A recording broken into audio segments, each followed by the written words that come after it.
Welcome to this explainer. Today, we're diving deep into the art, and really the science, of maritime radar instruction. It's a topic that is absolutely crucial for collision avoidance out there on the water. We're going to break down some key concepts designed to do one primary thing: help you master analog, manual plotting skills so that you can safely and effectively use modern, automated maritime tech. Let's get right into it. So you might be wondering, what exactly is the magic box syndrome? Well, it's actually one of the most critical dangers in modern ship navigation today. Imagine you're standing on the bridge, right? You're staring at an automated computer screen that's doing all the heavy lifting, all the math for you. It's incredibly easy to just kind of blindly trust what it's telling you. But what happens if that data is flawed? What if you don't actually understand the underlying logic behind those flashing warnings? That, right there, is the magic box syndrome. And today we're going to cure it using good old-fashioned geometry. Section 1. Beyond the bare minimum. When we talk about training navigators, especially looking at the JCMA Nav 5 course syllabus, there's this real temptation to just teach the bare minimum required to pass the test, right? In the standard syllabus, students power through Course Outcome 1, which is all about manual plotting. They learn the essentials, things like the required safe closest point of approach, or RCPA, and time to closest point of approach, TCPA. But then, bam, they suddenly jump straight to Course Outcome 2, operating the highly automated ARPA system, which stands for Automatic Radar Plotting Aid. And there's a massive gap here. Jumping straight from basic manual numbers to interpreting complex computer graphics leaves navigators without an intuitive understanding of what they're actually looking at. It's like trying to run before you can walk. So, to bridge that gap, we absolutely need to talk about two very specific manual plotting concepts: the PPC and the PAD. By taking the initiative to learn these two elements during the manual plotting phase, navigators gain the underlying geometric logic of those automated ARPA danger areas. And they get this long before they ever even touch the automated systems. It's a completely proactive approach to maritime education, and honestly, a real game changer. Okay, moving on to Section 2, Potential Point of Collision. So the potential point of collision, or PPC, is a highly specific mathematically derived point on your radar display. Think of it as the exact physical geographic spot on the water where your ship and a target ship would literally collide under one very specific condition.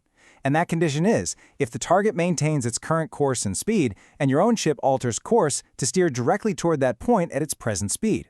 Now, I know that sounds a bit abstract, maybe even a little theoretical, but plotting this manually completely transforms how a navigator views the sea around them.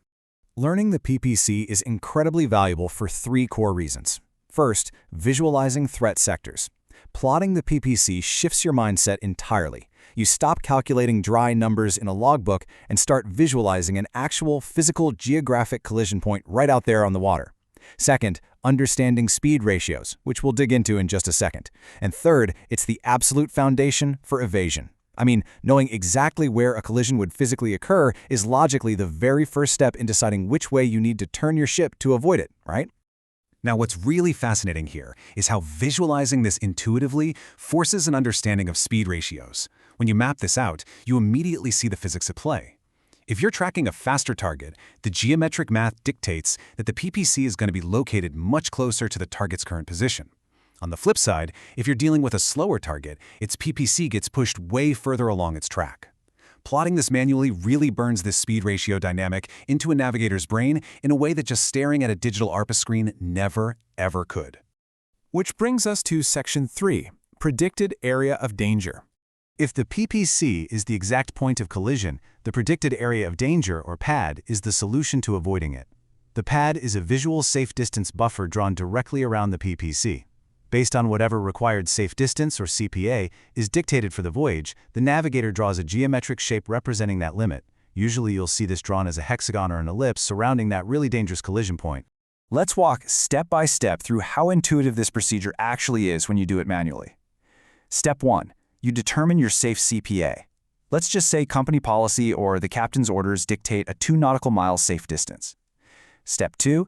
You literally draw a geometric shape around the PPC you just plotted, representing a 2 nautical mile buffer zone in every single direction. And then, Step 3, you simply look at your radar plot and check if your own ship's heading line intersects that shape you just drew. It's really that straightforward. Because this geometry enables instant go/no-go decision-making. Once you have a pad plotted, collision avoidance stops being this massive, complex mathematical equation and becomes a highly intuitive visual exercise. You just look at the plot. If your ship's heading line touches or crosses into that drawn pad, you are going to pass way too close to the target. It's a definitive no-go. You absolutely must alter course until your heading line clearly bypasses the shape. It is incredibly direct and highly actionable. Finally, let's wrap this up with Section 4, Curing Magic Box Syndrome. Let's bring all of this together and see how these manual geometry skills solve the automated problems we talked about right at the start. The true power of the PAD reveals itself in complex, real-world scenarios. Because let's face it, the ocean is rarely just you and one other ship. Often you're dealing with 2, 3, or more targets simultaneously. When navigators take the time to manually plot PADs for multiple targets at once, the visual overlap of these danger shapes instantly reveals the safe windows of clear water between them. It turns incredibly complex multi-ship avoidance maneuvers from a stressful guessing game into a clear, visually planned path. This brings us to the ultimate realization, comparing manual pad plotting directly to automatic ARPA warnings. Here's the big secret. Modern ARPA systems automatically generate these exact pads on the screen to show operators which headings are unsafe. By learning to plot a pad manually first, navigators deeply, intuitively understand exactly how the computer is generating those digital warnings. The magic box is no longer magic. It's just a calculator doing the manual plotting you already understand. And this leads us to our core takeaway today. The entire purpose of teaching these concepts manually, taking the extra time to draw the PPC and map out the pad geometric buffers, is to ensure that students possess the critical thinking skills to actually verify the machine's data. You never want a navigator who just blindly accepts what a screen tells them. No way. You want a navigator who looks at the ARPA screen and says, yes, that automated danger area makes geometric sense based on the speed ratios and tracks I'm observing right now. So I want to leave you with this final provocative thought. As technology continues to advance, our maritime world becomes increasingly digital and automated. But the physical realities of ships on the water? Those remain grounded in analog geometry. So ask yourself, when you eventually rely on automated systems, and you definitely will you possess the critical thinking skills to verify the machine's data? Or will you fall victim to the magic box?